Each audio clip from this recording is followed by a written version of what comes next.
Welcome to the Chronicles of a Cheating Wife channel. A new story every day. Don't forget to subscribe. My name is Lester Anderson, and it's been a year since my world shattered into a million irreparable pieces. To say it simply blew up isn't entirely accurate. I played a significant role in its destruction. I orchestrated its downfall, and then walked away amidst the chaos, with the assistance of about 60 accomplices who shared in the deceit. My wife, sadly, was among those collaborators, and there was a twisted satisfaction in seeing them all brought down alongside her. Before this seismic shift in my life, I was blissfully unaware, a content husband deeply in love with his wife, relishing in the joy of our shared existence. Our 5-year marriage seemed like a dream. A cozy home, cherished friends and neighbors, fulfilling careers, and supportive families. Financially secure, we were building a future together. But that future took an unexpected turn. I wish I could offer some rationale, a thread of logic to unravel the enigma of our relationship, but the truth eludes even me. She was my college sweetheart, kind, funny, and affectionate. She never displayed any inclination toward infidelity, never flirted with other men, nor dressed provocatively. I never once questioned her faithfulness. I'm employed in a research and engineering lab, specializing in cutting-edge electronics for prestigious clients like NASA and the military. We affectionately refer to it as Geek Central. The interesting thing about us geeks is that while we thrive in the complexity of our professional lives, we keep things refreshingly simple at home. What you see is what you get. There's no elaborate facade because, frankly, we're not skilled in the art of deception. Some might view our demeanor as somewhat adolescent, and perhaps by conventional standards. It could be seen that way. We find joy in corny jokes, revel in quoting obscure movies and literature, and have a penchant for diving into intricate details. Despite any veneer of sophistication we may possess, we don't rank highly in the realm of social finesse. However, one thing we hold sacred is our commitment to honesty. In our world, honesty is not just a virtue. It's the cornerstone of our reputations, and consequently, our careers. Geeks don't lie. We understand that our credibility is paramount, both personally and professionally. My wife, Sandra, is employed in high finance at a firm called Wilson & Wilson, a major player in financing large-scale construction projects across the mid-Atlantic states. Despite their significant influence in the industry, I've noticed that many of Sandra's colleagues lack the academic pedigree I would expect. While they possess a solid grasp of financial matters, and some excel at spreadsheet programming, I often find myself feeling out of place when conversing with them, reminiscent of my high school days. A particular incident involving our decision to name our 2 kittens Oscar and Nat highlighted this divide. One of Sandra's coworkers suggested we should opt for names of more renowned figures, exemplifying the disparity in our perspectives. In their world, it seems status and conformity reign supreme, leaving me feeling like an outsider. Sandra and her colleagues are adept at navigating the intricate webs of finance, where every detail is meticulously documented, and personal ambition often takes precedence over individual integrity. The discomfort I initially felt among Sandra's coworkers escalated during the office Christmas party held at the nearby Marriott Hotel. Amidst the free-flowing alcohol and mingling crowds, distinguishing between employees and spouses became increasingly challenging. Overhearing a woman casually mention her work husband struck me as a stark reminder of the collective mindset prevalent in Sandra's professional circle, where alliances are formed for personal gain and loyalty is often fleeting. While I may not have harbored animosity toward them initially, events like these gradually eroded any semblance of goodwill I once held. It was an unsettling remark that caught me off guard. My initial instinct was to whirl around and identify the speaker, but a sudden urge to remain inconspicuous seized me. Stop, listen, don't react. Blend into the background, a voice in my head urged. We'll all have the next week off, but I suppose we'll manage without crossing the street, one of the women quipped, prompting laughter from both. You could always conjure up a minor account emergency. Another chimed in, eliciting even heartier laughter. What did they mean by crossing the street? Were they insinuating they'd need to return to work during the Christmas party festivities? The cryptic conversation troubled me, stirring a sense of unease. Despite my discomfort, I reassured myself I made the right choice in marrying Sandra. Whatever they're implying, it can't be good. With that, I pushed the unsettling thoughts aside and rejoined the revelry. For the next 3 weeks, the incident slipped from my mind. However, on a Friday evening, as I ascended the carpeted stairs from our basement, I overheard Sandra's voice from upstairs. "All right, I'll take care of it. What's a wife for, after all?" She chuckled. "Wife? What's that supposed to mean?" I wondered aloud, turning the corner just in time to see Sandra hanging up the phone. "What was that all about?" I inquired, striving to keep my tone free of accusation. She visibly startled as I approached. "Oh, that was Martin Harris. It's work-related. I need to head into the office tomorrow, and we'll have some late nights next week. There's an opportunity to assemble a funding package for a new apartment complex they're planning on J Street," Sandra explained. The memory of the cryptic conversation from the Christmas party resurfaced in my mind. "Sounds like a minor account emergency," I remarked. Sandra chuckled. "I wouldn't exactly call it an emergency, but it's an opportunity we can't afford to miss." I couldn't help but express my disappointment. We've both been putting in long hours this year. I was hoping we could take it easy this month and spend more time together. "Sweetie, please don't be upset. These opportunities don't come around often. You have to seize them while you can, or they slip away," Sandra reassured me. "I promise I'll make it up to you." Her mention of wife caught me off guard. "What's with the wife talk? I thought you were my only wife. How many husbands do you have?" I quipped, trying to inject a bit of humor into the conversation. A flicker of surprise flashed across Sandra's face as she realized I had overheard her. Attempting to mask it with a smile, she reassured me. "Just you, silly. It's something we say at the office. We joke about seeing more of our work partners than our actual partners at home. It's just a little office humor. Everyone says it." Despite her attempt at reassurance, her trembling hands betrayed her underlying unease. "I'll just go in for a few hours tomorrow to kickstart things, and then we'll have the rest of the weekend together," she promised, her smile strained. The remainder of Friday night passed quietly, and Sandra left for the office on Saturday morning, as if it were any other workday, albeit dressed casually. However, our promised weekend together didn't commence until after 7 p.m. Saturday night. Now, don't misunderstand me. I appreciate hard work and the importance of meeting deadlines. However, what troubled me was the sense of secrecy permeating our marriage. I couldn't shake the feeling that there was far more secrecy in our relationship than I had ever suspected. As I waited for Sandra to return home on that Saturday, my thoughts revolved around this newfound realization. Despite regularly sharing stories from my work and recounting anecdotes I'd heard, I suddenly became acutely aware that Sandra never divulged anything about her own job. It dawned on me that she had erected a substantial barrier between her work life and her home life, a divide I had never truly comprehended before.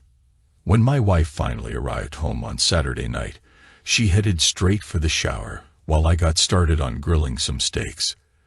Despite my attempts to focus on cooking, my mind remained fixated on that unsettling wife remark. Even if it was meant innocently, it rubbed me the wrong way, leaving me feeling irked. Two phrases from the Christmas party continued to replay in my mind like a broken record. One was work husband, and the other was crossing the street. I couldn't shake the nagging question of whether these phrases held literal or figurative meaning. Considering Sandra's office location, I couldn't help but ponder the possibilities. Across the street were two prominent buildings, the first, a sizable medical practice, and the other, the Marriott Hotel. It dawned on me that many individuals at the Christmas party seemed intimately familiar with the layout of the hotel, sparking a flurry of unsettling thoughts. While I tried to rationalize their frequent visits as business-related lunches or client accommodations, my sour mood led my imagination down darker paths.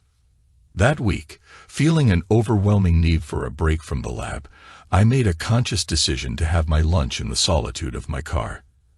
As fate would have it, my parking spot happened to be conveniently located just a block away from my wife's workplace, affording me a clear view of the street stretching between her office and the Marriott. What unfolded before me left a bitter taste in my mouth.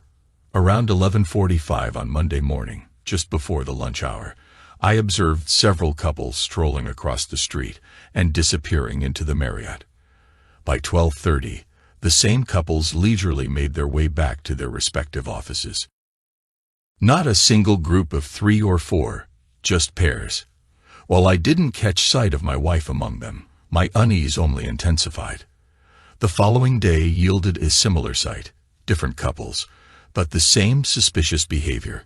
I entertained the idea of investigating further by observing the hotel lobby, but the risk of being recognized, particularly by Sandra, deterred me.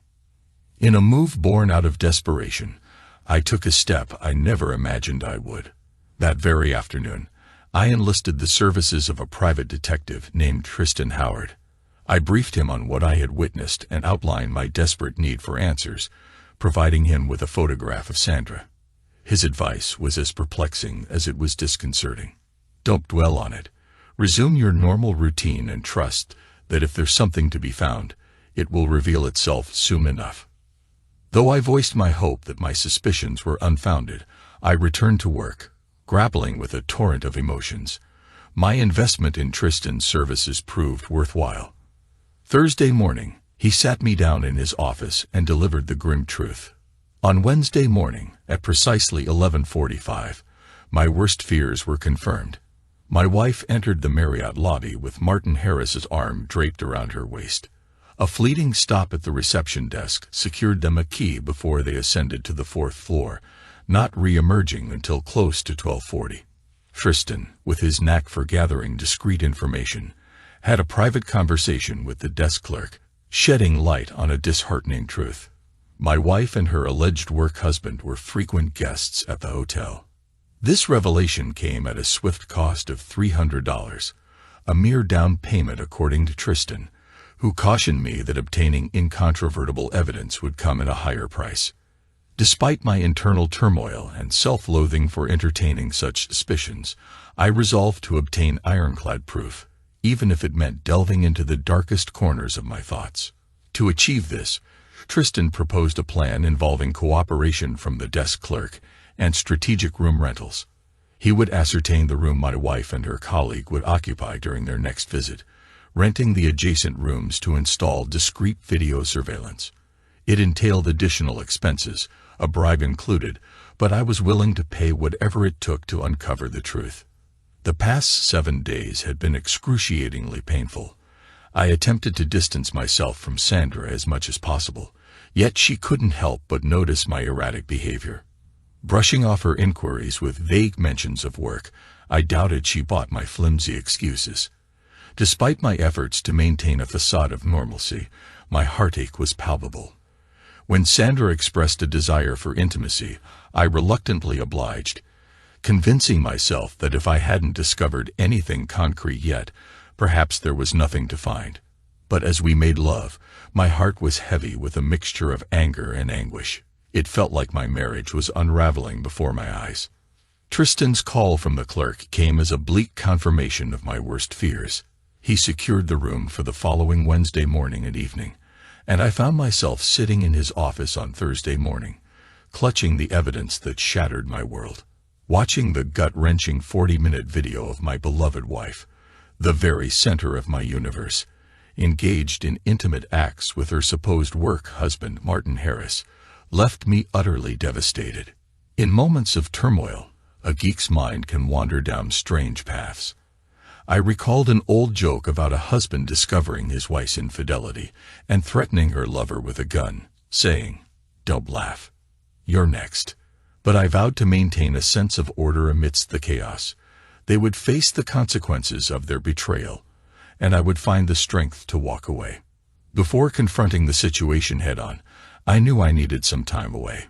Being under the same roof as Sandra felt suffocating, unbearable, so I arranged to take the rest of the week off, citing a need to be down at Wallops for the weekend if anyone asked. With that sorted, I hastily packed a bag, left a note behind, and embarked on a journey westward. Thankfully, I had a childhood friend, Lucas, residing about an hour past Baltimore, who graciously offered to host me for the weekend. I breathed a sigh of relief, knowing I wouldn't risk encountering Sandra while at home. In my current state, I couldn't fathom feigning normalcy. It was all I could do to keep my emotions in check, to gather my thoughts, and devise a plan. Ironically, leaving that note was the first instance I ever lied to my wife, and it weighed heavily on my conscience. But in that moment, escape was imperative, and I wasn't ready to reveal my hand just yet. As I drove westward, I found myself grappling with profound questions about the woman I thought I knew so well. Had she mastered the art of compartmentalization to the extent that she could justify having two husbands? One thing became abundantly clear. My wife had mistaken trust for naivety. I had never been naive, and deceiving a husband who placed unwavering trust in her was hardly a feat. The days of blind trust were over. My marriage lay in ruins, awaiting its inevitable funeral. Childhood friends possess an uncanny ability to see through facades. They know you inside out, your past, your present, and your innermost thoughts. There's no hiding from them. Within minutes of my arrival at Lucas's place, he read the turmoil etched on my face. Sharing the devastating news, his reaction mirrored my unseething anger. But it was his wife, Tiffany, who urged us to temper our rage and approach the situation with clarity. She didn't defend Sandra. Rather, she implored me to reflect on my desires and avoid acting impulsively. A true understanding of the social dynamics at play often requires a woman's perspective. While my fury was directed at my wife and her alleged work husband, Tiffany's focus expanded to include the broader context of the workplace. In her eyes, it was the women who held the power over sexual dynamics, either actively participating or turning a blind eye. She quipped, "Men are pigs, and it's up to women to civilize them," sharing a knowing smile with her husband, who reluctantly concurred. "I want to bring them all down. I'm divorcing my wife, that deceitful, unfaithful woman. She's betrayed me. And it's clear this isn't her first offense. I want to inflict pain on every single one of them. I want to make Mr. Martin Harris regret ever being born with a shred of decency, and I want every adulterer in that office to rue the day they chose to betray their vows." Tiffany attempted to inject some rationality into my seething anger. "Be absolutely certain you're prepared for the consequences. There might be factors at play that you're unaware of. Perhaps she'll be consumed by remorse and never repeat her actions. You love this woman enough to marry her. Do you truly want to throw it all away now? Think it through." Reluctantly, I produced the damning evidence, and together we watched the footage. Martin Harris, a mere pencil pusher, his domain was the realm of finances. While I dedicated myself to evening runs, he indulged in extravagant dining experiences. Martin Harris was anything but formidable. For 40 agonizing minutes, we bore witness to my wife surrendering herself to her supposed work husband. It was a soul-crushing experience. She wore a smile, even shared laughter, while I felt as though my world was crumbling around me. As the video concluded, a heavy silence settled over the room. I turned to Tiffany, seeking guidance. "How long should I ponder this?" I asked, desperate for clarity. She simply shook her head, enveloped me in a comforting embrace, and silently began preparing dinner. Lucas had pursued a career in law, an irony not lost on me. Yet he remained a loyal friend, and for that, I forgave him. His wife, a high school science teacher, possessed a surprisingly analytical mind. Over the course of the weekend, we engaged in countless discussions, and with their invaluable assistance, I began formulating a plan. Calling Tristan, I outlined my intentions. It would come at a cost, but with patience, it was feasible. We devised a strategy to divide my wife's office into two groups, management and those closely affiliated with Sandra, approximately 10 individuals, along with their respective work spouses. My goal wasn't merely to scorch them. I wanted to obliterate them. The remaining employees would feel the repercussions, albeit without draining my savings. Tristan would discreetly install cameras in the offices of management and the targeted coworkers, while the others would be captured on film entering and exiting through the lobby. When the time came to file for divorce, I would take legal action against the company, exposing the indiscretions of every employee's spouse. Throughout that weekend, I agonized over whether I had missed the warning signs. There must have been signs, I reasoned. She never appeared cold or indifferent. She was always supportive when I shared details about my work. Could she truly lead a double life without remorse? Was she perhaps a sociopath? Her jittery reaction when I confronted her about the wife remark on that fateful Friday suggested she was well aware of right and wrong, or at the very least cognizant of potential consequences. I struggled to comprehend how anyone could sustain such duplicity without succumbing to a nervous breakdown. Somewhere amidst my contemplation, a troubling thought surfaced. By leaving town, I had unwittingly provided Sandra and her alleged paramour the ideal opportunity to use our home for their illicit rendezvous. Anger surged within me before I swiftly realized the futility of dwelling on it. In the grand scheme of things, their actions were inconsequential. I had already made up my mind to divorce her, irrespective of her current behavior. I resolved to leave her the bed, out of sheer practicality, and claim what was rightfully mine from the rest of the house. Steadier than ever, I braced myself for the forthcoming deception as I embarked on the drive home Sunday night. To save on expenses, we opted not to capture footage of the work spouses in their hotel rooms more than once, except for my wife and Mr. Harris. This minimized the number of room rentals and reduced the time required for Tristan's team. When it came to Sandra, I wanted to eliminate any possibility of her dismissing her actions as a one-time occurrence. In just 2 weeks, we achieved our objectives. Those weeks were excruciating. I loathed every moment of her dismissing her actions as a one-time occurrence. I sought to expose the complicity of the entire office, the individuals who knew of my wife's infidelity yet remained silent. Uncovering their deceit required additional time. Most work spouses rendezvous once a week, with some being more frequent visitors to the hotel across the street, and others less so. While we didn't catch them all, we captured enough to serve our purpose. Sandra and her accomplice adhered to a strict every Wednesday schedule. To distance myself from the pain, I pretended to work late on numerous evenings.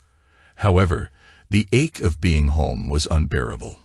I concocted fictitious emergencies, supposedly requiring me to travel to Wallops on Thursdays, yet in reality, I spent those nights in a hotel near my workplace.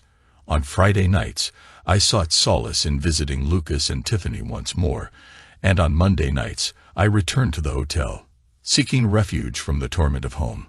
Sandra began to voice complaints about feeling neglected, and our relationship gradually turned icy. Little did she know the depth of that chill. Despite her efforts to maintain a facade of normalcy at home, I was emotionally distant, and it reflected in her demeanor. Seeking refuge, I relocated to the guest room for sleeping, and made a point to leave the house early each morning. After all, I had my own set of deadlines at work.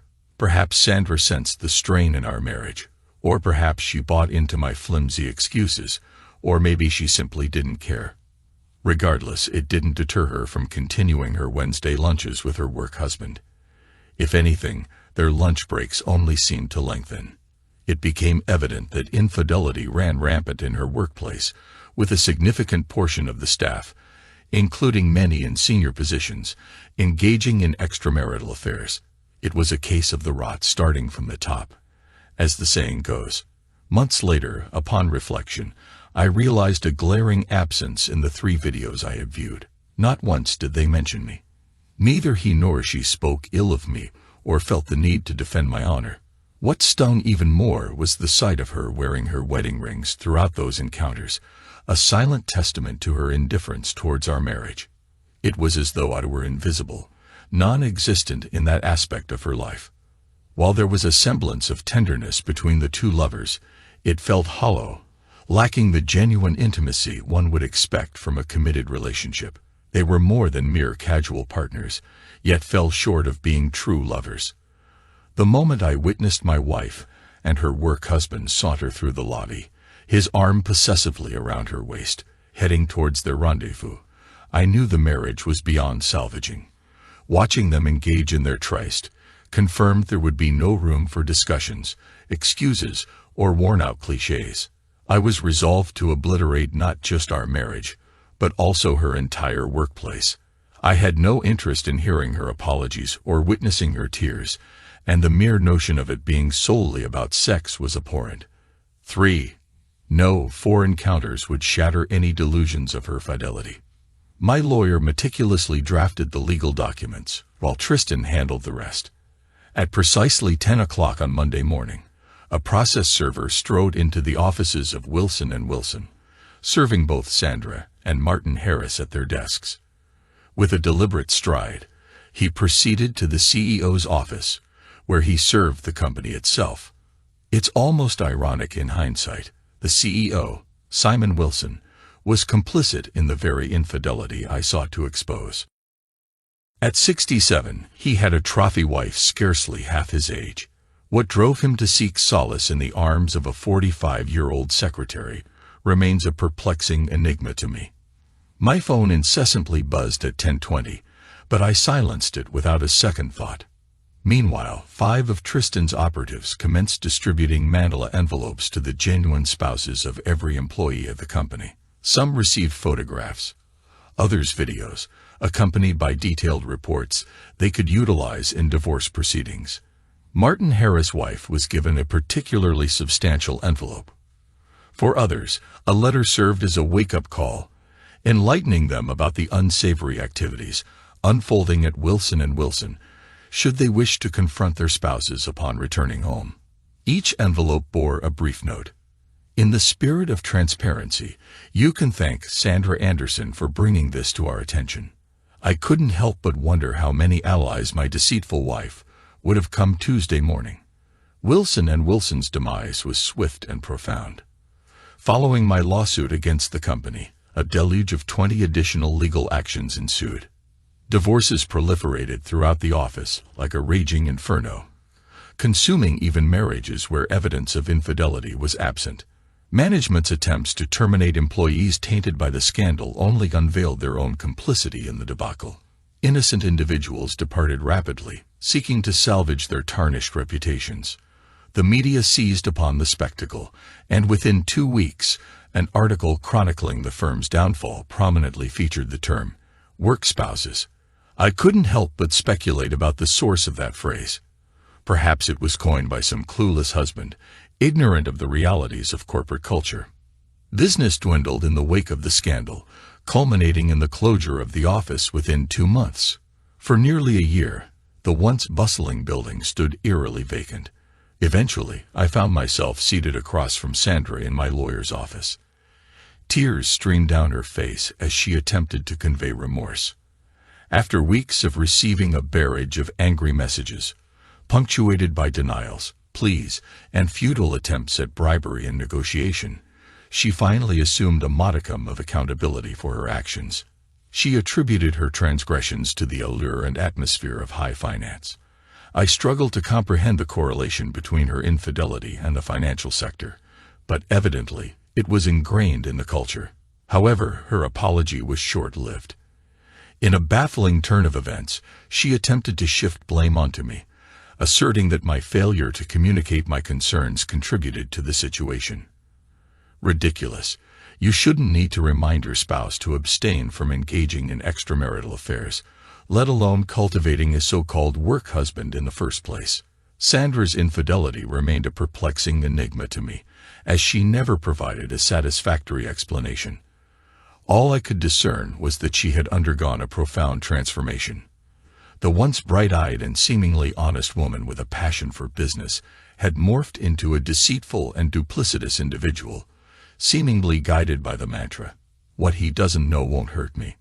Tristan informed me that their liaisons only occurred on Wednesdays during their lunch breaks, and they hadn't seized the opportunity to meet during my absence from home that weekend.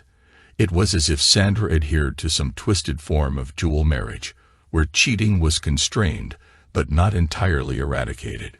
Tristan attempted to rationalize her behavior, suggesting it might be a perverse form of bonding ritual. Wilson and Wilson fostered a toxic corporate culture where team building was synonymous with intimate connections among coworkers. There seemed to be a distorted sense of loyalty at play, where employees confined their extramarital activities to a single individual, often their closest colleague. Tristan speculated that they perceived themselves as intellectually superior, sharing a clandestine knowledge or engaging in collective risk-taking. Whether it was a shared secret or a warped social contract, I struggled to comprehend. Despite my efforts to make sense of the situation, I couldn't shake my emotional investment in both my marriage to Sandra and the circumstances surrounding our divorce. I faced a choice: to spend a lifetime grappling with the complexities of these individuals or to simply walk away. Ultimately, I opted for the latter. My quest for revenge didn't unfold as I envisioned. While I emerged victorious in my legal battles, the company coffers were barren, and Martin Harris faced near-total devastation in his divorce proceedings. The irony wasn't lost on me. My own actions had precipitated the financial downfall of both the company and Harris, rendering them incapable of satisfying the legal judgments against them. My wife, stripped of her job, sought alimony upon our divorce, but my lawyers successfully argued that her unemployment was a direct consequence of her infidelity, and she was denied any financial support. Even the betrayed spouses, though wounded by their partner's betrayal, harbored resentment towards me for exposing the unpleasant truth, placing me squarely in their line of blame. It was an unforeseen consequence in a vast city where I could exist without their affection. However, one individual's reaction caught me off guard. Emma Harris approached me one evening at a bar, radiating an undeniable allure that captivated my attention. She introduced herself and took a seat beside me, her intentions palpable. "I'm divorcing my husband, but I want more than just revenge," she declared. "I want to confess to him that I slept with his mistress's husband. Will you assist me in this endeavor, Mr. Anderson? What do you say, Lester? Will you defile me and aid in humiliating the man who betrayed your wife?" After some contemplation, I acquiesced. As it turned out, it was a decision I didn't regret. Sandra's family initially directed their anger towards me, but I decided to confront the issue head-on by showing them the incriminating video. Witnessing her betrayal firsthand, they were overcome with emotion, offering apologies and shedding tears. Ultimately, they absolved me of blame for the divorce, although they attempted to persuade me to grant Sandra a second chance. However, forgiveness eluded me. I couldn't recall Sandra ever asking for it, and my heart remained hardened for over a year. Reflecting on the events during my divorce, I couldn't help but feel a sense of irony. Despite my expertise in high-tech electronics, it was rudimentary methods, a parked car, a bribe to the desk clerk, and off-the-shelf miniature cameras that exposed Sandra's infidelity. It was a stark reminder that even the most advanced technology couldn't prevent betrayal in matters of the heart. Reflecting on how effortlessly I stumbled upon their deceit, I couldn't shake the thought of how easily they could have concealed their affair. It dawned on me after overhearing a couple of conversations. From that point on, their indiscretions were glaringly obvious. Couples nonchalantly crossing the street displayed a brazenness that bordered on arrogance. It begged the question, did anyone care about appearances anymore? It seemed almost inconceivable that they had managed to evade detection for so long. It made me question whether the world I inhabited bore any resemblance to the reality around me, where such affairs commonplace. In the realm where I worked, those who boasted of their romantic conquests were usually solitary figures, their only companion being their own hand. Once again, I found myself relegated to the sidelines, observing the antics of the cool kids from afar. Occasionally, I catch glimpses of Sandra in passing, whether on the streets or in stores.